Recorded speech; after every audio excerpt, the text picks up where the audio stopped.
Olá a todos e a todas, sejam bem-vindos e bem-vindas a mais um encontro do módulo, este módulo que se intitula A Literatura para Crianças e Jovens, uma leitura étnico-racial. Neste encontro, conversaremos com a Carolina Mendes, que faz parte do Núcleo Técnico de Currículo da Secretaria Municipal de Educação de São Paulo e que é responsável pelas ações relacionadas à Lei 16.478 de 2016 e das ações afirmativas para os povos migrantes. Carol, seja muito bem-vinda e muito obrigada por estar conosco, permitindo-nos conhecer e discutir um pouquinho mais sobre essa questão dos povos migrantes. Eu gostaria, Carol, de começar te fazendo primeiro uma pergunta que eu considero mais geral, que é qual o impacto da Lei 16.478 de 2016 na produção literária destinada preferencialmente a crianças e jovens, no sentido de ampliação da produção editorial e presença nos espaços de leitura. Então, houve um aumento nessa produção? O que a gente percebe após essa lei, né? Quais seriam os avanços e os desafios que podem ser observados? Sim, ótima pergunta, Diana. Então, eu acredito que a gente tem um aumento dessa produção literária, sim, né? A Lei 16.478, ela institui uma política municipal para a população imigrante e, nesse sentido, ela é mesmo um marco na conquista de direitos para essa população, né? A lei, ela pressupõe uma política a ser implementada de forma transversal às políticas e aos serviços públicos municipais, e que acontecem sob uma articulação da Secretaria Municipal de Direitos Humanos e Cidadania. Essa política tem o objetivo de garantir à população migrante o acesso a direitos sociais e a serviços públicos, assim como o respeito à diversidade e à interculturalidade. Então, é uma política que diz respeito a diversas ações aí da sociedade civil a incluir essa população migrante de fato na nossa sociedade. Nesse sentido, a lei não diz respeito apenas à educação, mas aos direitos sociais, aos serviços públicos de uma forma mais geral. E aí, o artigo 7º da lei coloca entre as ações prioritárias a garantia do direito à educação na rede de ensino público municipal, a todas as crianças, jovens e adultos migrantes, e fala especificamente não só do acesso à educação, mas também da permanência e da terminalidade. Então, é preciso a gente considerar que a garantia desse direito universal à educação para todas e todos, incluindo também migrantes, sejam documentados ou não, já estava estabelecida no Brasil desde a Constituição Federal de 88. Essa garantia, ela foi sendo também reafirmada em outros documentos legais, né, como o Estatuto da Criança e do Adolescente, que é de 90, e a Lei de Diretrizes e Bases da Educação Nacional de 1996. Mas a Lei 16.478 traz um avanço em relação a isso, porque além de pensar esse acesso, né, que já era pensado nessas leis anteriores, ela permite também pensar essa permanência e terminalidade das e dos estudantes migrantes. Então, a gente sabe que pensar o respeito à diversidade, pensar a interculturalidade vai ser fundamental para que essa permanência de fato aconteça, né? Os migrantes, eles precisam ser acolhidos nas unidades educacionais, e aí esse acolhimento vai passar pelo respeito às suas línguas maternas, às suas identidades culturais, aos seus costumes e hábitos alimentares, e a literatura, acredito que pode contribuir muito, até para que a gente conheça outras culturas, combata qualquer tipo de desinformação e tenha, de fato, atitudes respeitosas com essa população. Então, eu acho que a gente tem percebido avanços nesses últimos anos, né, desde a promulgação da lei, se reconhece uma maior oferta de obras literárias que trazem o tema das migrações, que trazem a interação de diferentes culturas.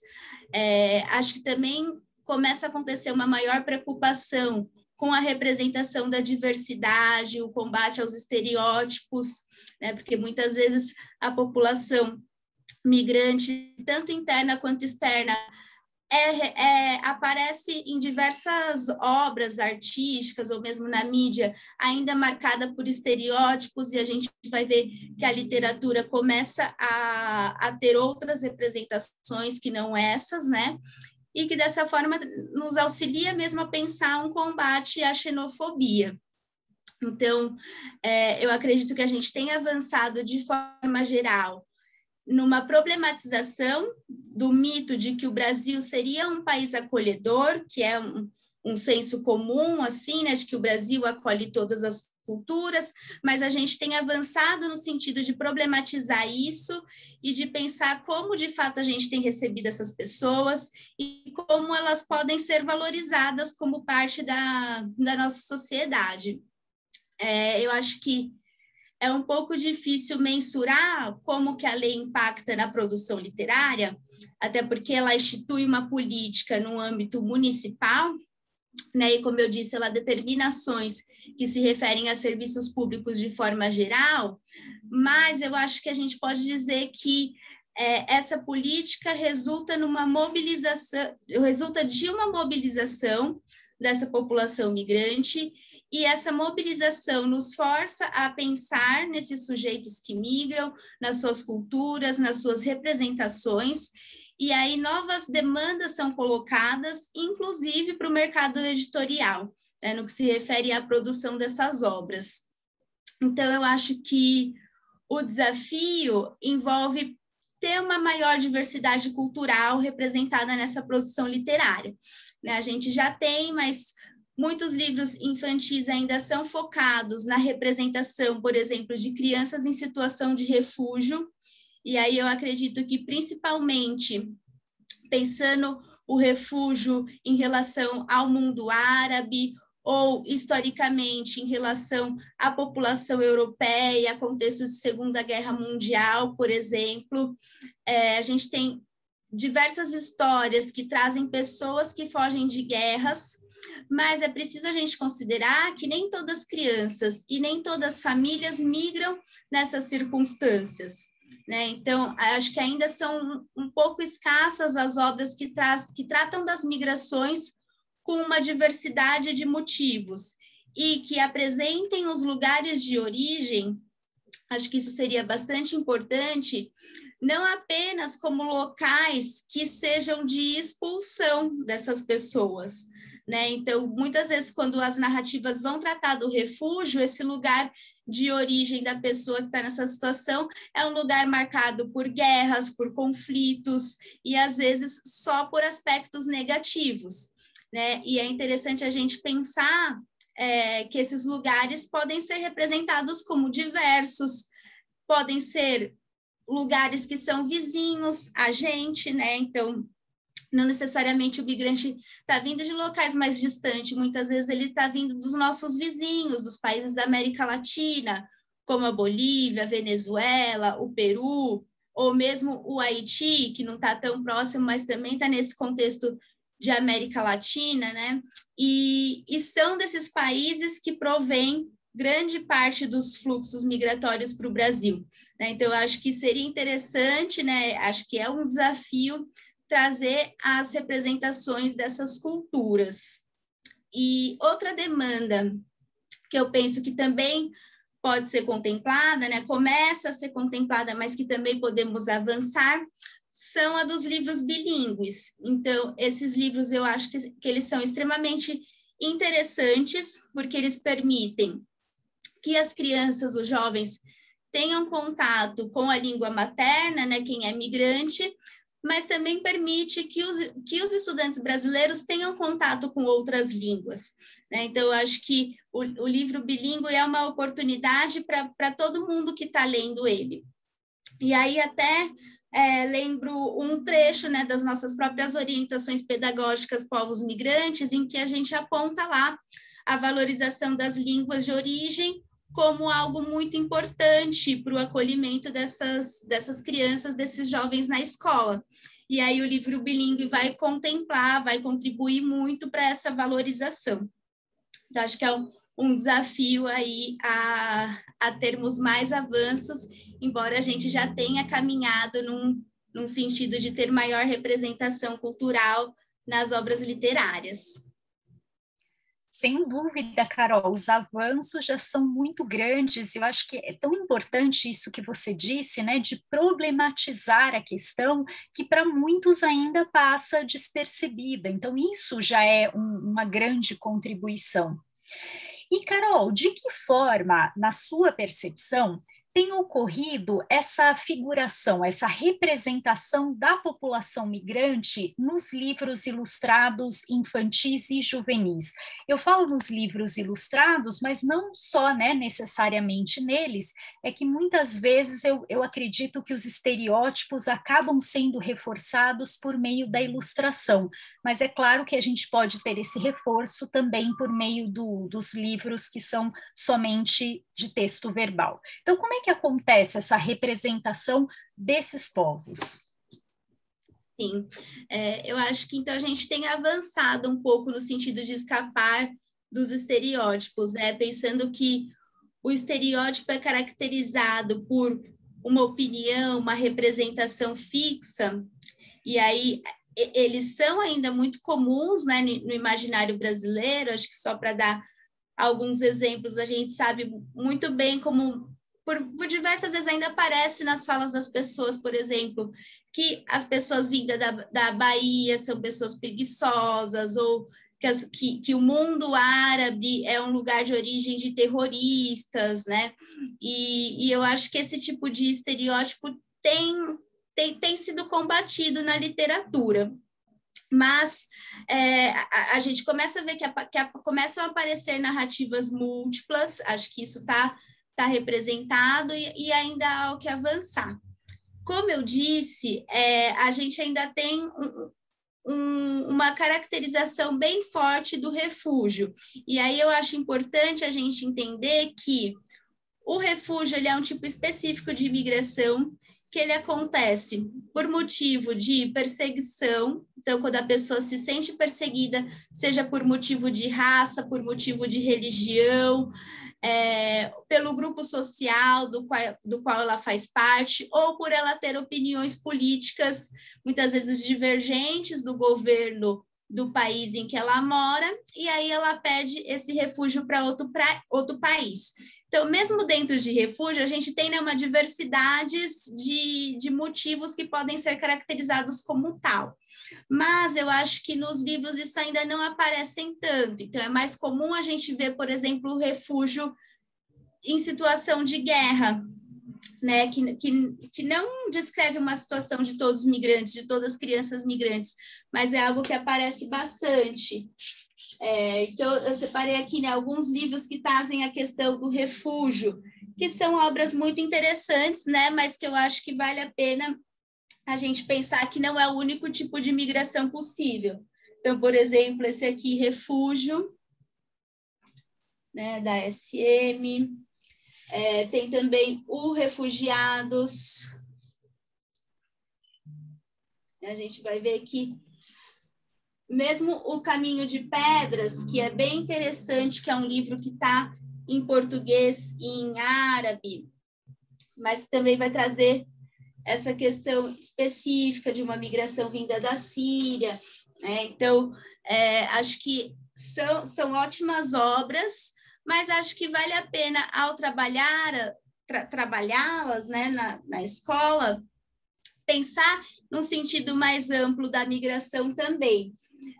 Tem também algumas obras que vão trazer essa ideia do refúgio, até em termos históricos, pensando um contexto ainda bastante europeu.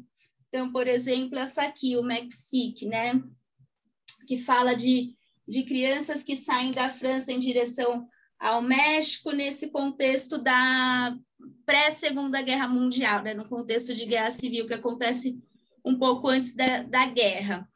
é interessante, mas como que a gente poderia também aproximar isso da nossa realidade? Né? Também pensar em países latino-americanos que muitas vezes estão em situação de conflito e por isso também vão ser locais de origem de imigrantes que chegam ao Brasil, ou mesmo países africanos, né? A gente não tem, por exemplo, ainda nessa literatura uma representação de imigrantes africanos que estão em países onde tem guerras civis e por isso pedem refúgio para o Brasil. Então, é interessante a gente pensar em como esses estudos poderiam ser aprofundados também por meio da literatura, né? Também por meio de outras representações. Acho que tem crescido narrativas que não obrigatoriamente são centradas na migração em comum, como um tema, mas que permitem trazer outras referências culturais. E eu acho isso assim muito interessante, como, por exemplo, essa aqui, Crianças, né, que traz uma homenagem a crianças mortas durante a ditadura do Pinochet no Chile. Então, né, enquanto professora de história, eu fico pensando o quanto esse conteúdo não entra tanto no currículo de história. É um país vizinho nosso, a gente pouco sabe dessa cultura, e eu acho uma oportunidade incrível entrar em contato com uma obra que vai ter esse tema, ainda que não fale diretamente da migração. Ou mesmo Um Lençol de Infinitos Fios, né, que vai trazer, então, a amizade de uma garota boliviana e uma haitiana. E aí eu já fico pensando, né, o quanto pode ser significativo quando a gente pensa na nossa realidade, por exemplo, da rede municipal, em que bolivianos e haitianos estão em grande quantidade, né? São as nacionalidades que a gente mais recebe na rede. Então, acho muito interessante ter essa oportunidade de entrar em contato com essas obras. Ou mesmo essa aqui, a Bebe Bikila, que vai trazer a história de uma maratonista, né, da Etiópia. Fala um pouco sobre a competição que ele participa, então a Maratona dos Jogos Olímpicos de Roma, mas não necessariamente o central é esse movimento que ele faz para ir competir em Roma, né? Mas é pensar a história desse herói mesmo para essa civilização e também nos faz pensar um pouco, né? Enquanto a gente não tem tantas representações desses heróis de países africanos. Então, eu acho que são obras que contribuem muito para a gente pensar a diversidade cultural, pensar encontros de diferentes culturas, e aí até volto nessa última que eu mencionei, porque as ilustrações dela, por exemplo, são feitas, só mostrando aqui uma parte interna, né, são feitas com giz e com lápis de cor, né, então também fico pensando o significado da criança entrar em contato com esse tipo de ilustração, né, acho que é isso. Excelente, Carol. Eu acho que pelo que você nos trouxe aqui, é possível já perceber, sim, grandes avanços, e algo que você destacou e que eu também penso muito a respeito é essa ideia, né, apenas do refugiado. Quando a gente imagina que alguém inicia a vida num outro espaço, muitas vezes nós associamos isso como uma fuga do próprio país devido a questões diversas, e não, né? Muitas vezes nós precisamos recomeçar em um outro espaço, precisamos ser abraçados por uma outra cultura e não necessariamente por uma razão como essa, né, a da guerra. Então, acho que realmente isso é um aspecto a ser fortemente ainda incentivado na própria produção literária e vejo mesmo no espaço da escola, porque senão também se cria, né, uma imagem de que toda pessoa que esteja no nosso país está fugindo, né, de uma situação dessa. Carol, quero te agradecer muito por essa conversa, por você ter trazido esses exemplos, nos explicado o panorama, né, dessa questão dentro da rede a partir da presença dessa lei. Então, te agradeço muito e espero que a gente possa conversar em outras ocasiões. Muito obrigada, Carol. Obrigada.